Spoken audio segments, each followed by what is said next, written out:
I thought I would do a follow-up to the global tensions video that I did before, because whilst saying that I was going to talk about the astrological sign of Cancer, I then did end up talking half of the video for Capricorn. I'm going to try and support what I was saying and amplify it in this video. The sign of Cancer is essentially about the mother, or the figure of the mother in terms of her maternal aspect. Now there are good sides and bad sides to the archetype of the mother, she who gives and feeds and nourishes and nurtures. So a good side, but sometimes there is a terrible side when she withdraws her love or her affection or her warmth, and to the baby this appears as a terrible thing, leading the baby into a fear for their own survival.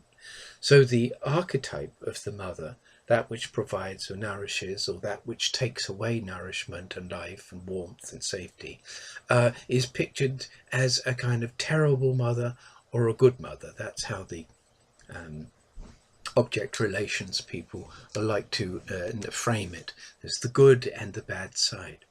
And of course, to an infant who is experiencing just emotions rather than reflection on those emotions, these archetypal energies and experiences are tremendously powerful in to do with the parents, particularly parental figures. So Cancer has a lot to do with that realm of the sea, of the Great Mother, the origins of life, from where we come.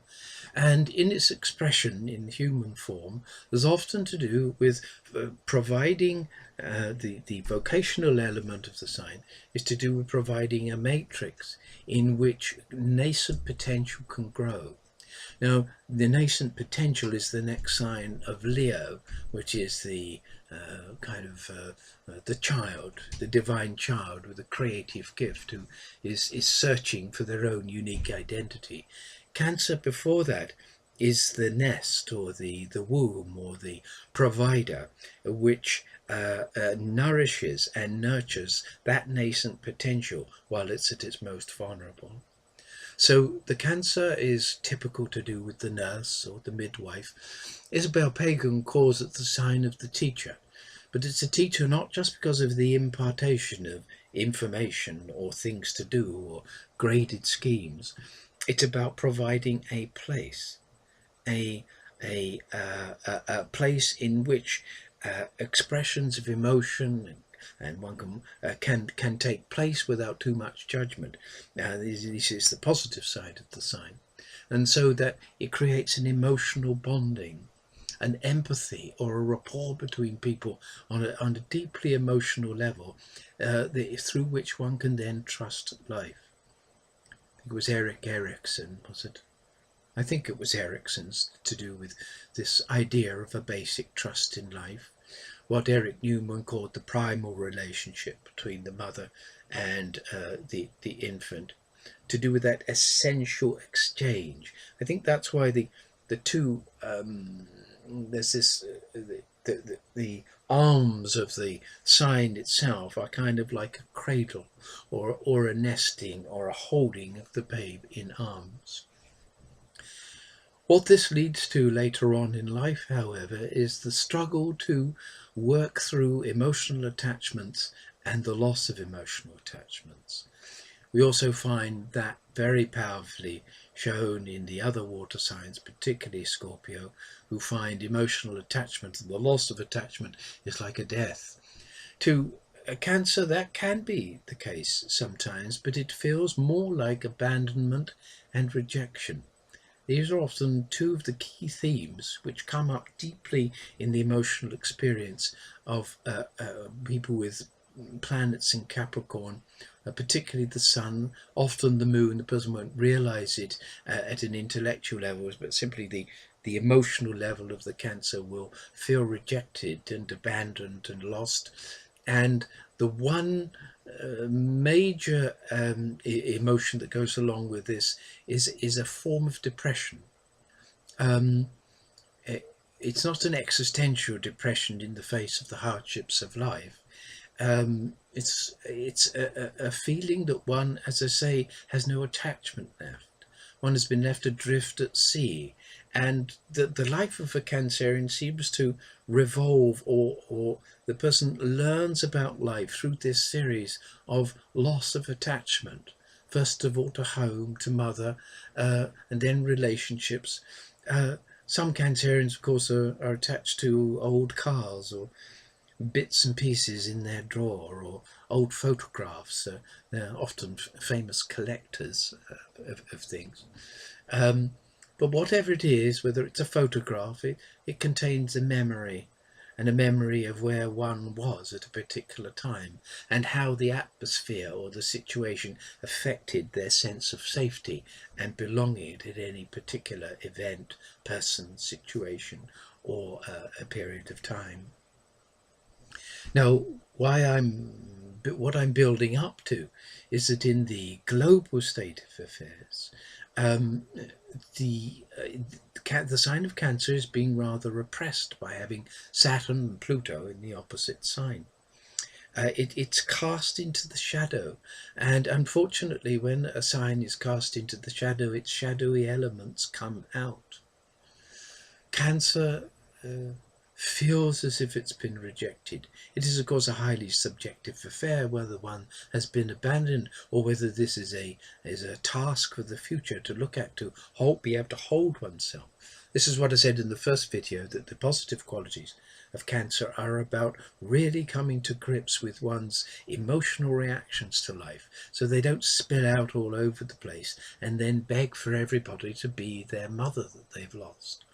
Sometimes it's a father. Father can give beautiful qualities out of care and protection, but often that's a more Capricornian element, care and protection through knowledge and guidance and support, rather than this babe in arms, tea and cakes, and a kind of holding position which makes one feel safe. So the negative sign of Cancer comes out when this need for emotional attachment, the need for a mother in life to take care of one's difficulties or passing moods or depression, then it can get pretty vicious and can start to turn in on itself as a form of almost masochistic self-victimization. In general parlance, this might be called the poor me syndrome. And self-pity and true depression can easily get mixed up with this sign. It's not that they haven't been rejected, it's not they haven't experienced rejection, it's just that when one is unconscious of this, what's been hit off, any kind of abandonment issues will come up in a Cancerian if they've suffered loss. Of course, any future loss is triggered off through the memory train of association.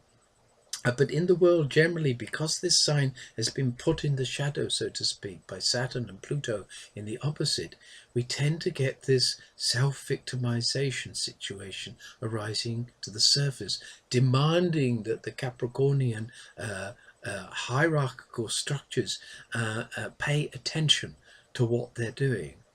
Now, I think there is some truth in the fact that hierarchical structures are being exposed as rather too tyrannical.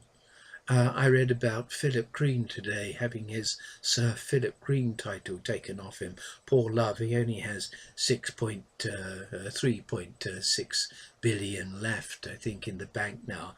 He's obviously suffering a great deal due to it. But the point I am making here is that yes, there is an inequality, but we don't find a way through that inequality just by moaning about it or pointing to it.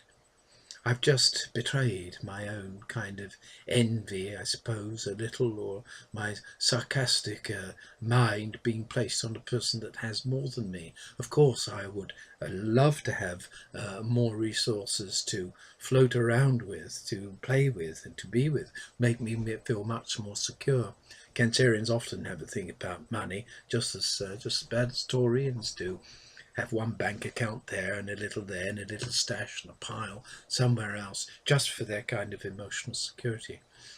But what I'm trying to talk about here, aside from that little aside, is a serious point, that what is being called out, because it's in the occlusion of this great conjunction to take place in Saturn and Pluto in the opposite sign of Capricorn, Cancer will then tend to come out and point the finger of blame at the wrong things, or that the way they do it or what they expect may involve such a kind of emotional flaying about that it could cause a serious sense of self-victimization. And when that has come upon one, then there must be there must be an oppressor. And of course, as in the usual triangle, there must be an oppressor or betrayed, a betrayer, and a redeemer, which will not be a relationship as long as one is in an emotionally vulnerable situation. One is not attuned to a positive or harmonious relationship from that situation. Anyway, I hope to have balanced up what I believe or what I'm talking about in this sign of Cancer and what might be being hit off in the collective at this time. Cheerio.